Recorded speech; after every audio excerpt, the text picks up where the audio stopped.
दर्द रहता है मेरे जिस्म में, हाथ पैरों में। 15-20 दिन से डेंगू में हूँ। सैकड़ों की तादाद है, सैकड़ों लोग इससे इन्फेक्टेड हो रहे हैं। मच्छरों की बढ़ती हुई अफजाइश ने हैदराबाद में डेंगू के मरीजों में इजाफा कर दिया। हैदराबाद के मुख्तलिफ इलाकों में मच्छर मार स्प्रे न होने और बारिशों के पानी की अदम निकासी के बाइस डेंगू के मरीजों में इजाफा होने लगा। शाह बिटाई गवर्नमेंट अस्पताल में एक हफ्ते के दौरान डेंगू के 40 से ज्यादा मरीज दाखिल हुए हैं। डेंगू वार्ड में पेशेंट का फ्लो बढ़ चुका है, इसलिए हमारे पास टोटल 7 बेड थे, लेकिन हम लोग को एक्सटेंड करके एक्स्ट्रा बेड 5 लगाएं और हमारे पास 12 एडमिशन हैं।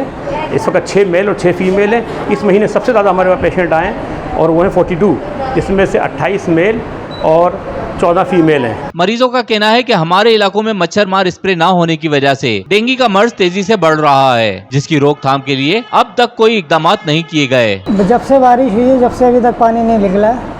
और हमारे यूसी हैं, वो फार्म हाउस बनाए हुए उन्होंने साइड इलाकों में, पैसा जो फंड मिल रहा है वो फार्म हाउस बना रहे हैं, स्विमिंग पूल बनवा रहे हैं, अपने बच्चों को सारे बाहर भेज रहे हैं हमारे पैसों से, और हम इधर मर रहे हैं, डेंगू काट रहे हैं हमें।